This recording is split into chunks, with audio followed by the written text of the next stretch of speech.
xool véritablement loi yi nga xamante ne gis nañ ni dëppal ak démocratie yëpp ñu xool naka lañ ci jëlee ay mesures yoo xamante ne dina Papa Ndiaye Serigne Saliou Gueye sànq maa ngi doon tooñ ma ne article 80 ku ko fi jëlee def fi 100 ans parce que sonal na nit ñi yaakaar naa sonal askanu Sénégal nga xamante ne dañoo soxla expression te dañ ko xeex itam ba jot ci est-ce que tey jii yow bokk nga ci ñi am njortu ne lii mën nañu am ci nguur gi wala boo xamante ne beneen la ñu dindi ko fi mu nekk loo xamante ne vraiment dina permettre Sénégal yi muy exprimer du am jafe-jafe parce que mbir mi dañ ko def rek comme ñaag boo xamante ne moo ko teg ci kanamam pour itam di consolider ay pouvoir am initiative bi di jóge ci moom. waaw xam nga njiitu réew mi moom su gisee fi mu jaar ak jafe-jafe yi mu am ba egsi parce que moom à un certain moment toll na jamono yoo xam bi mu nekkee ci opposition bi jàpp nañ ko jàpp boo xamante ni ba bëgg ko tuumaal sax ci affaire ay blanchiment d'argent et cetera mais gis na à ce moment là réaction bi nga xam moom le peuple bi amoon parce que les gens étaient fin prêts pour dire que suñ ko jàppee rek dafay nekk genre problème politique les gens étaient vraiment prêts à aller pour xeex pour ñu bàyyi ko mais bi réaction yi commencé ci rajo yeeg tout ça ak ci télé yi bon je crois l'état finalement nit ñi mais ñoom ci boppam dañ ko bëggoon def genre arme pour mën ko xeexee les gens étaient prêts donc pour dire que peuple bi nit ñi le peuple sénégalais c'est un peuple épris de paix et de justice c'est-à-dire que nit ñi ci boppam yoon ci boppam lañ bëgg jàmm ci boppam lañ bëgg ak fu mu ak ci ku mu mën a féete nga nekk homme ci kujje gi nga nekk ci pouvoir bi c'est-à-dire peuple bi dafa loo xam ñoom moom lañ bëgg muy la paix et la justice ak ku mu mën a nekk donc président bi loolu daf ci bénéficié wu bu yàlla defee tey moom mu jiite réew mi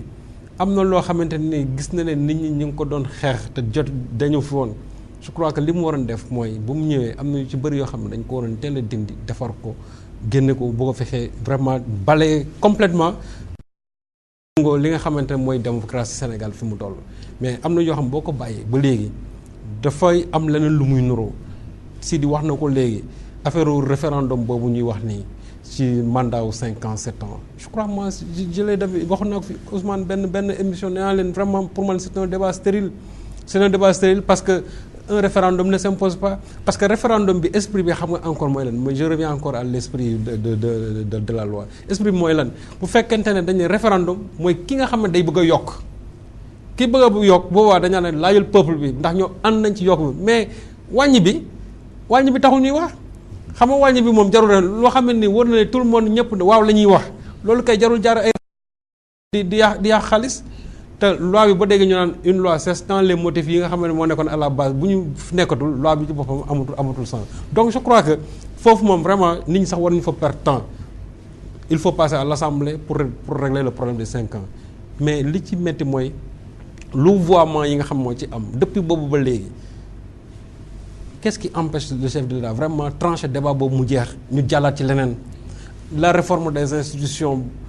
def nañ une commission def nañ liggéey boo xamante ni am na vraiment lu ci baax am na aussi peut-être loo xam ne war nañ ko mën a xoolaat mais lan moo tax boobu ba léegi loolu waxuñu ci il avait dit après les locales mais ba léegi loolu waxuñu ci ça commence à durer am na lu yàgg am na loo xam ne soo ko bàyyee yàggee dafay lëndëmal xelu nit ñi te nit ñi dañuy ko ci commencé dañ ci commencé di ñaaw njort te loolu baaxul ci moom li mu war a def mooy def loo xam ne dafay leer ak li nga xamante moom la peuple bi xaar parce que peuple bi dañ koy xaar ci yu bëri dund gi metti na et cetera tout ça loolu ñu ngi ko ciy xaar mais dafa am loo xamante ne ci institutions yi nit ñi dañ ko ciy xaar te loolu bu ko réglé wul je crois que plus ñuy gën a dem 2017 di gën a jege problème di gën a am parce que aussi nag su fekkee ne dañuy ñëw 2015 waxuñu ay waxu réformer le mandat là 2016 taxaw mais foofu est-ce que président bi en ce moment là dina jël dina réformer gëwuma ko moo tax li muy def daf ko war à mesure que ñuy dem nit ñi seen xel di gën a la dem donc moom je crois que am na ci un rôle fondamental boo xam ne ni war na ko ci mën a jouer parce que c'est lui le président de la République moom la ñu fal te moom xam na li nga xamante ne moom la Sénégal yi soxla demande sociale bi nit ñi doon wax yemul ci lekk rek demande sociale bi c'est-à-dire c'est une demande de la société bi liñ ko laajoon dafa bëri maanaam réformer waat institution yi xoolaat suñu yenn lois yi et cetera ba pare gën a renforcer démocratie parce que nag démocratie bi aussi vraiment ñu wax ko mu naqari xam am na fu muy sooxee te gis nga liberté ci boppam surtout liberté d'expression dafa am solo ci nit gis nga nit soo ko dindilee loolu dinañ nga ko lépp man bëgguma ñuy foy pour un rien ñu jël la ñu tëj la ci kaso c'est-à-dire loolu aussi nit ñi dañ ko war a mën a xoolaat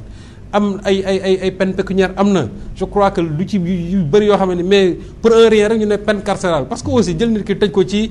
kaddu gu mu wax kese. moi je dis que Sénégal war nañu weesu foofu boo xoolee réew mu mel ni Zimbabwe mais Zimbabwe ka fa nekk 1980 ba léegi moo fa nekk kooku mën nañu wax presque une autocratie moo fa nekk ba léegi mais moom délit au chef de l'État sax Robert Mugabe dindi na ko Robert Mugabe tey bu ñuy cité un exemple de démocrate moom kenn du ko cité mais même Robert Mugabe j'ai dit délit d'offense au chef de l'État dindi na ko mais qu'est-ce qui empêche aujourd'hui au Sénégal vraiment de revoir cette notion de délit mais ñu bëgg ko bàyyi nii toujours ci code bi rek chaque fois ñu koy jël di ko comment dirais-je on l'agite comme une épée de Damoclès pour régler des comptes politiques je crois que nag Sénégal quand même weesu na foofu Sénégal weesu na foofu tey suñu démocratie demee na noo xamante ne nii comment dirais-je loi yu mel noonu tey waratuñ mën a figurer vraiment dans le code pénal waxuñu nag ne chef d'État war nañ ko wormaal c'est-à-dire c'est une institution am na respect boo xam ne nii moom lañ ko ne tey je crois que aussi Sénégal aussi franchement man ci li ma gis nit ñi mën nañu wax ne ànduñu politique président bi ma ne mais respect bi nga xam moom lañ ko war a jox je crois que respect boobu nit ñi ñu ngi ko jox léegi nag bu fekkee nit ñi daf foog ne boo ne président bi ànduma ci moom ci li muy def président bi mënul dara président bi et cetera bu fekkee nangu président bi je crois que aussi il faut ñu xoolaat seen bopp parce que critiquer nit aussi ce n'est pas lui manquer de respect critiquer nit aussi c'est pas offenser aussi quelqu'un mais critiquer nit c'est dans l'ordre normal des choses parce que ni nga mën a taxawee daan ne yow li ngay def baax na man war naa am boobu liberté pour mën a li ngay def baaxul parce que Voltaire kat moo ko waxoon je ne suis pas d'accord sur ce que tu dis mais je me battrai jusqu'au bout pour que tu puisses le dire mooy yow li ngay wax ànduma ci mais dinaa rey sama bopp ba yow nga mën a am foo mën a taxaw donc mën a wax démocratie loolu noonu lay doxee mais loolu nag bés bu fekkee ne da nga ko bëgg a xañ nit ki dëkk bi ci boppam dootul dem bu boobaa nag ku ci nekk yow tu te sens menacé parce que liberté moom boo ko jëlee ci kenn rek pratique dëkk bi tey il est passible aussi de subir les mêmes sanctions te loolu je me dis que ñun suñu démocratie wax dëgg fa yàlla weesu na loolu ñun koy tey ci yeneen nañu waroon mën a nekkaat mais boobu ba léegi ñuy wax ay article 80 chaque fois ñuy revenir sur article 80 article 254 article 255 mais vraiment je dis que la démocratie là quand même doxatul quoi. d'accord Serigne Saliou Gueye Amadou Diouf la waaj a waxoon Molière la woon yaakaar naa ci yu mel nii ca loi ba je ne critique pas les rois je critique les mauvais rois est-ce que nekkul ne itam président da nga yore bagage ñëpp moo tax ñëpp di wax ak yow parce que dañu wan seen li ñu yaakaar yàqu ci say loxo te yow doo ko yëg bu fekkente ne yow yaa waroon ak wax ak ñoom te waxoo ak ñoom est-ce que loolu foo xamante ne day bàyyi initiative politique bi muy jóge ci neneen ngir mu mën a déglu lan moo xew ci réew mi ak lan moo ko mën a jëriñ ak di ko mën a lor mu segg ci loo xamante ne lu baax la te mooy tax itam lu waa léeg-léeg nga bàyyi aussi tàngam yenn yi ba nga mën a aussi diriger réew moomu ci jàmm ak salaam. dëgg la Ousmane dafa am na la ci yokkal rek am na ku de woon ce n'est pas la girouette qui tourne c'est le vent qui tourne donc damay wax ne rek position ya ñu amoon démb ak position ya ñu am léegi du benn parce que lañ doon xeex démb ak tey la ñu nangu boo seetloo dafa xaw a woroo parce que kii di président Macky Sall aussi man li ma gëm mooy que réforme yi ñu wax fii du gaaw parce que il faut nga xool contexte la jëlee réew mi parce que Macky Sall je le dis souvent c'est le président le plus endetté politiquement dafa dajale lépp sur le plan politique ba mu bari mu falu déjà donc dafa def face à deux oppositions son opposition naturelle mooy ñi mu gagné ak opposition bii nekk ci biir coalition te fas yéene jàmmaarloog moom bu élection ñëwee donc loolu moo tax fi mu toll ni Macky Sall ci boppam réforme yi ñuy wax du ci gaaw parce que moom arme politique la pour moom mu mën a asseoir actuellement son pouvoir pour mu pouvoir am mën a dëgër nag il faut que mu am ci lu mu jafandu te jafandu bi mooy mën naa am doole tëj kii mën naa am doole noppiloo kii te yooyu arrêter les lois liberticides moo koy mën a may donc bu ko dindee il sera quelque part exposé aux critiques est-ce que Macky Sall dina ko mën a dékku est-ce que Macky Sall dina mën a dékku offense boobu nga xam ne nu mu tuddee offensive boobu nga xam ne peuple bi wala ñi nga xam ne ñoom ñooy ay opposants def nañ ko envers lui defe naa ne xëy na du ko war a mën a dékku looloo tax moom réforme yooyu man ci sama gëm-gëm yaakaaruma ne dina ci jublu tout de suite parce que daf ko def comme genre bouclier. te la ma waxoon rek démb lu ñu ŋàññoon la mu bokk ci ñi ko doon ŋàññ waaye tey awma yaakaar ne moom dina gaaw def ko lu tax du ko gaaw def parce que arme politique la bouclier la te démocratie c'est foo xam ne comme ni ñuy waxee ci tubaab on ne retient pas la mer avec ses bras nit ñi toll nañ foo xam ne ci benn maturité politique ak ci benn engagement politique boo xam ne pour rek téye leen ne da nga leen di noppiloo je pense que c'est une mauvaise démarche bi mooy ouverture ak dialogue loolu moo foofu la Sénégal toll te Sénégal googu nga xam ne dafa soxla dialogue te seetlu ko tey dialogue politique amatul boo seetlu woon au temps de Diouf et de Ablaye Wade lu situation bi metti woon dina am ay occasion yoo xam ne ñi seq les acteurs politiques dañuy toog waxtaan bu ñu toogee waxtaan xool li nga xam ne dinañ ko bu ñu ci jàppee marche du peuple bañ a bloqué wu et ça mais bu fekkee ne par exemple yow da nga toog fi nga toog ne man comme xës naa ba falu fi mu toll nii kenn dootul wax ci réew mi kenn dootu fi yëkkati kàddu boo xam ne waroon ak sama bos rek moo fi tegu bu boobaa aussi dootul nekkati li ñuy woowee démocratie comme ni ko Montesquieu waxoon ba muy wax ci affaire lèse-majesté ne dañuy tomber ci li nga xam ne moo di carrément dictature waaw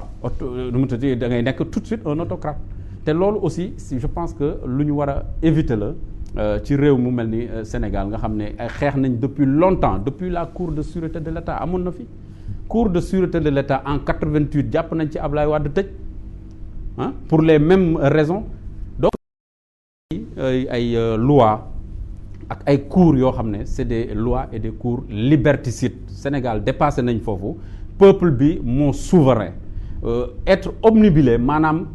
yaakaar ne second mandat bi moom boo ko amul ak vraiment day niru leneen nga tax nga samp ci jafandu ci aussi dana arrière loo réew mi ci ay près de presque plus de 25 ans je pense que Sénégal dépassé nañ foofu second mandat warta tax kii di président Macky Sall tey di jëf coûte que coûte pour mën a consolider son pouvoir parce que li ma gis man c'est des actions pour jéem a consolider son pouvoir c'est-à-dire que opposant bi dootul am benn liberté d'expression mais xoolal par exemple ni ñuy interdire les marches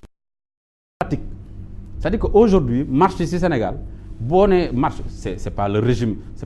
d'autorisation c'est le régime déclaratif c'est-à-dire que da ngay ñëw nga déclarer préfet bi joxe ay ordre force de sécurité yi encadré la nga def sa marche waaw Sidy Lamine Niass mii ba mu bëggee def marche maanaam manifestation place de l'indépendance mais bu neexoon Ablaye Wade du am mais dañ ko nangul mais ça je pense que aussi démocratie bi toll na foofu donc mënatuñoo reculer il y a un après d'abord sax date ba Sidy Lamine Niass defoon bu ma ko mënee rappeler 19 mars donc il y a un Sénégal d'avant 19 mars et d'un Sénégal d'après 19 mars ce Sénégal 23 juin ca la bokk dafa am lu ko jiitu donc Sénégal googu mënatul dellu ginnaaw il n'est plus question que Sénégal googu dellu ginnaaw je pense que Macky Sall loolu war na ko xam te bañ a jéem a jël peuple bi ne da leen di jéem a nasaxal pour rek nit ñi bañati di wax seen kàddu di mën a exprimer wu te li ma ko waxee sànq liy raam ci ñag bi la jëm jël nañu un homme politique ne ko kaay fii parce que yaa wax lii bu subaa ñu jël benn journaliste jotoon nañ ko def Sidi mii wax na fi joxe na fi position ci situation dëkk bi rien d'extraordinaire dëkk bi dox na wala doxul mu joxe xalaatam keneen bu ko neexee ne dox na mais moom mu ne dëkk bi doxul ñu woo ko téye ko lu mu tati Colobane mais loolu c'est un prémisse bañ ko defee kenn de droit de l'homme ñiy défendre ay droits les droits de l'hommiste comme on les appelle et tout ça comme ñu ci bari ci ñoom ñu nga ànd ak Macky Sall kenn déggatu leen parce que ni xeex bi meloon bi Ablaye Wade yoree nguur gi droit de l'homme ñi droit de l'hommiste yi jóg ku bëgg a faagaagal liberté ñu jóg mais man gisatuma loolu benn wala ñaar à la limite léegi ngay gis ci droit de l'homme ñoo xam ne ay militants droit de l'homme la bu dara amee ñu jóg wax mais sinon ñi nga xam ne ñoo fi nekkoon yépp di wax ci waxu droit de l'homme ña nga ca beneen côté bi ànd ak Macky Sall kon nag peuple bi fi mu toll nii desewul dara lu dul presse bi la dese pour mën di am foo xam ne mën am foo xam ne par exemple mën na exprimer démocratie bi mën na fa exprimer wu parce que aujourd'hui dañuy doon wax naan lu opposition ak pouvoir mooy permettre à la démocratie de respirer mais je pense que aussi presse bi aussi am na benn rôle bu am solo bu muy jouer pour permettre à cette démocratie vraiment de vivre normalement et d'avoir un tempo systole bu jaar yoon et je pense que loolu aussi lu ñu war a